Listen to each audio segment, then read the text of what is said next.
اس کے اندر انہوں نے کہا تھا کہ کالا باغ ڈیم بنے گا تو وہاں سے ایک نہر نکالی جائے گی جو رسول کے مقام پر آئے گی، تو رسول کے مقام پر نہر دریائے جہلم میں جب گرے گی تو ان برسات کے موسم میں یہ نہر کنٹینیو چلے گی. اس وقت یہ ہوگا کہ ہم یہ جو اوپر منگلا ڈیم ہے اس کے پانی کو ہم بائی بائی کر دیں گے، ہولڈ کریں گے، اور ہم صرف انڈس کا پانی یوز کریں گے. اور اس سے یہ ہے کہ جو منگلا ڈیم ہے وہ مکمل بھرے گا. اچھا، صرف یہی بات نہیں رہے گی، ایک منگلا کے ساتھ دریائے جہلم کے اوپر ایک آف چینل بھی پروجیکٹ ہے، روہتاس ڈیم، تقریباً 3.5 ملین ایکڑ فٹ کا ڈیم ہے. منگلا ڈیم کی جھیل جب نہیں بھرتی تو روہتاس ڈیم کا کیا بات ہے. اور صرف یہی نہیں، جب ہم اس پانی کو مکمل کنٹرول کر لیں گے تو ایک اور ہمارے پاس پروجیکٹ ہے کہ تربیلا سے آف چینل کینال نکال کر باقاعدہ اکھوڑی ڈیم 6 ملین ایکڑ فٹ کا ہم وہ بنا سکتے ہیں. اور اس پورے پانی کو استعمال کرنے کے لیے ہم یہ جو فلڈ واٹر ہے، اس فلڈ واٹر پوٹینشیل ہے، اسے استعمال کر لے کے ہم پلان کر سکتے ہیں. بات پھر یہی ختم نہیں ہوتی. دیکھیں، ہمارے پاس جو مین ہے یہ ہمارا چولستان اور یہ ہمارا تھر. یہ وہ علاقہ ہے، تقریباً تھر جو ہے 50 لاکھ ایکڑ کا اور ہمارا چولستان تقریباً 20 لاکھ ایکڑ کا رقبہ وہ ہے جو کہ بالکل بنجر ہے، جہاں بالکل پانی نہیں ہے.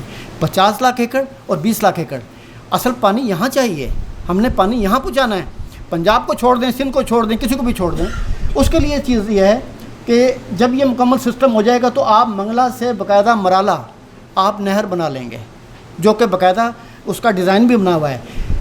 جب وہ پانی کا مکمل ہوگا تو منگلا سے مرالا آئی تو ایک پورا چینل بن جائے گا کہ ہم راوی اور ستلج میں پراپرلی پانی دے سکیں. جب وہ ہوگا تو ایک جو ہے ہمارا، یہ آپ یہ دیکھ رہے ہیں ڈاٹڈ، یہ ہاکڑا ریور تھا جو 1871 میں جب سرہند کینال بنی دریائے ستلج کے اوپر، انڈیا کی جو ریاستیں آج کل وہاں پر ہیں، نابھا کی، پٹیالہ وغیرہ کی، تو وہاں پر جب جنڈ کی تو وہاں جب وہ نہر بنی تو یہ جو ہمارا جو ہاکڑا ریور ہے یہ ایک قسم کا برساتی دریا تھا.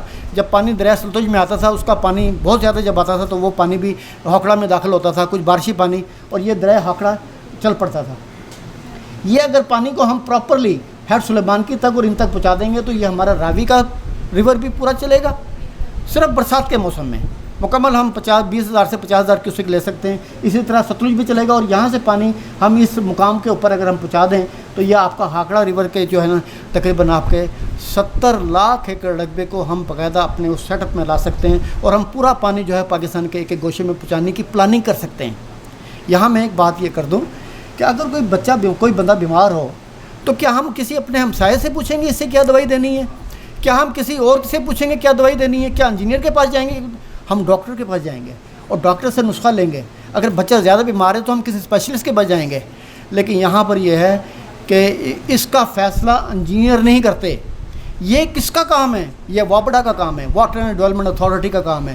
یہ اس کا کام ہے کہ وہ باقاعدہ اس کے اوپر پلان کرے اور انہیں کرے. ان کے اوپر ذمہ داری دینی چاہیے کہ یہ آپ کی ایکسپرٹیز ہے. آپ بتائیں کہ ہم نے پورے پاکستان کی تقریباً جو 2.25 کروڑ ایکڑ اراضی جو بنجر پڑی ہے اور اتنا پانی ہمارے پاس ہے، ہم مکمل پلان کیا کریں کہ ہم اپنے ایک ایکڑ کو سیراب کر لیں اور مکمل طریقے سے کر لیں.